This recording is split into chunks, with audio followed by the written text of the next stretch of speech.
Hello, this is Michael Gross on the set of Tremors 4.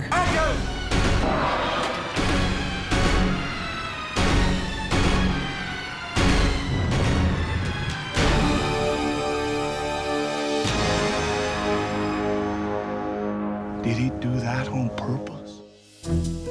On this movie, we were sitting in this meeting and they said, we got to have Tremors 4. And we said, well, guys, you said Tremors 3 really was the last one. And we closed the loop on the monster. We have this hermaphroditic creature that changes from graboids to shriekers, from shriekers to ass blasters. We revealed that the ass blasters lay eggs. The only mystery is when and where do they lay their eggs. So I said, the only thing I can think of to do is, let's just put it in the Old West and pretend like graboids shoot it in the Old West. And to my total shock, everybody said, oh, that's a great idea. We wanted to do a gritty, fun flip on the franchise. Well, nobody's walking away from riches like that. In a prequel and in a period piece, I think you can sell danger in a different way.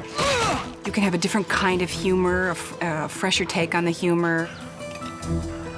Dandy. We wanted to go and do something that was much in the tradition of the John Ford Westerns. When they asked me did I want to do a fourth one, I said to the writers, producers of Tremors, if you are on board, I am on board. It's ironic to me, very ironic. After 7 years of Family Ties, I said to myself, I can't see myself playing another character for that length of time. And yet if you look at Bert, although it's not been continuous, it's been 13 years of Bert Gummer. And I keep coming back to him. Well said. I think in some ways, Tremors 4 is more of a throwback to Tremors 1 in that it is very much about a community. It is very much about personal stories. It seems to have a heart. The wonderful thing about Michael is that he commits totally to his role.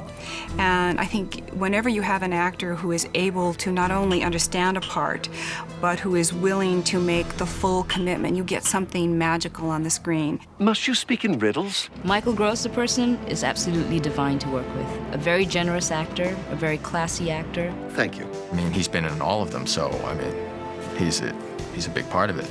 He's the man, what can you say, right? He's funny and irreverent and about as rude as they come, frankly. Faster. Never in a million years did I anticipate being an action adventure. Never in a million years did I anticipate being an action adventure hero. I would say somewhere between Schwarzenegger and Stallone is Michael. It's fun. At my age, you're sort of let out to pasture to be lawyers and politicians and doctors. And I love the fact that I'm anything but distinguished. I get to wear a cartridge belt. I love it. I like Michael very much. Okay. At least you're consistent. This is a waste of time! In the classic Western, he's the dude that comes from the East, and he's perfect. Precisely. We're very pleased that he's getting a chance to really do his stuff for those people out there who love the character. There's a huge following for Bert, the survivalist character, and all of his guns and his over-the-top, overkill solutions to things. 1 Sharps 52 caliber buffalo rifle. The character of Bert Gummer has become known for his work with munitions. 1 Henry repeater rifle. Smaller caliber, but impressive rate of fire. Even in the late 19th century, when this is set, there were a number of things that you could draw on to, blow something away. This character goes on a journey to become the prepared, wonderful, charming Bert Gummer that we've all know and love. Bert is a very paranoid man, and I think in his own way, Hiram Gummer is as well, because he has almost no skills. And because Hiram avoids a pile of horse dung on the ground, horse manure, and sort of skittishly walks around it in his lovely outfit. In the same way, I think Bert Gummer, much later, regards the world as a place full of nasty little piles one could step in if one is not prepared. But in Bert's case, it's more landmines. You know, Bert Gummer is a very unique individual with a unique point of view, and I think in these times, all the more fun and challenging and relatable. Tremors fans are tuning in to see this. They're ugly. I wouldn't want to be near them.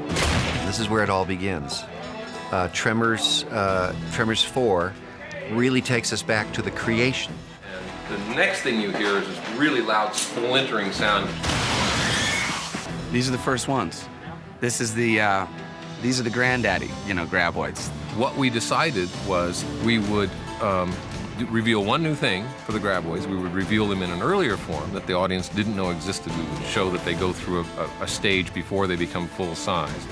And then the rest of the movie would be rediscovering the rules like a vampire movie. They keep learning out every trick. A vampire movie, the genre has existed for 80 years, 90 years, and the trick in a vampire movie, or the hook in a vampire movie, is the audience knows the rules going in, and they're waiting to see how the people figure out the rules. Make noise!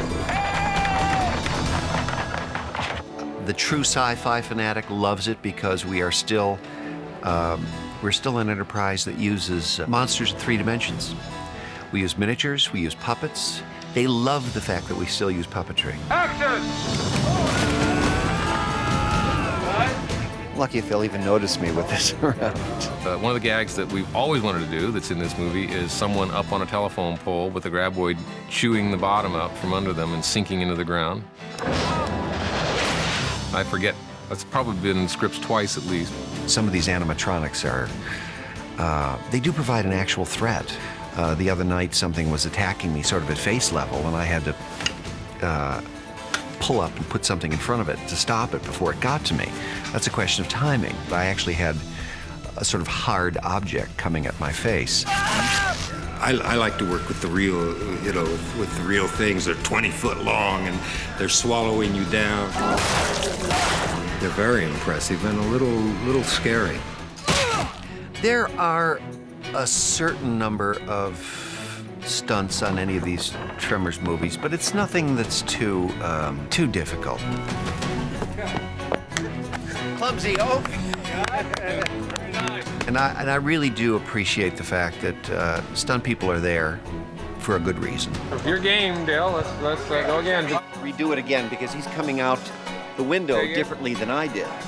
I came out and sort of head first, and actually after doing Tremors 3 wound up having knee surgery for something I tore up in I wish I could say it was something exotic and wonderful, but I was merely running across a rough patch of land in the dark, and the footing was unsure, and I sort of tore a little cartilage. Well, that is a concern. And back to, 100%.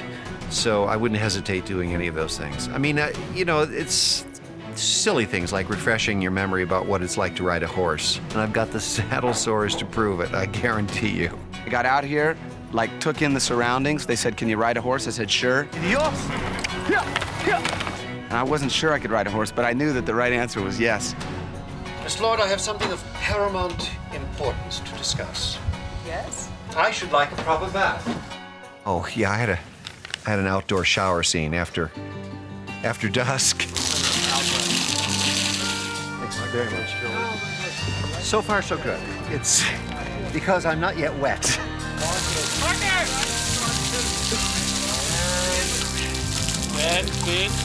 Let's cut the water.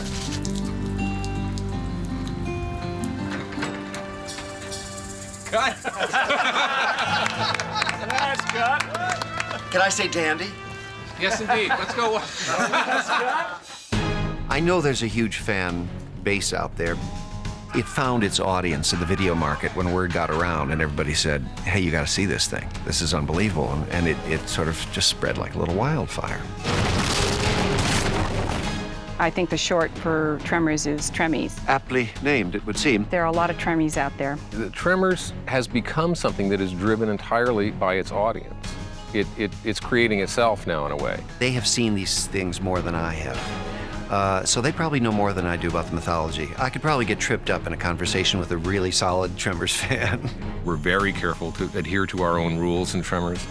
because they catch us every time we don't. You know, they know how many graboids, or they know if we make a mistake with a shrieker, you know. We made a mistake in Tremors 3. We said that 6 shriekers come out of a metamorphosing graboid. In fact, it was only 3 in Tremors 2. I fear they are very intelligent. But not as smart as us. No, not as smart as us. I myself would personally adore going to a sci-fi convention since I'm a sci-fi fan myself. I do feel there's a kind of responsibility to do it the way they'd like to see it. Of course, we still got several more chapters to go. You know, a year ago, I would have had the answer to that question. It would have been absolutely not. And now I have no idea. I think we have a ball making the films. Hopefully it is opening up the franchise with new additions to Perfection Valley, new challenges for the residents of Perfection Valley. I could now play several more offspring of this man. You know, I could play my grandfather and my own father if we ever get that far, if the fans keep flocking to us, which I hope they do. I'm still making movies for the 12-year-old me, you know. For me to be a part of monster history is a thrill. Let's cut. No, it's not over, man. We can go and, we can go back. We're going to do Tremors underwater. The monster is now raising its head. The monster is opening its mouth. Tremors in space. The monster's now blowing you a kiss. Tremors inside of Michael's head. He's now coming towards you. He's retreating. You're worried for your life. No, you're going to be fine.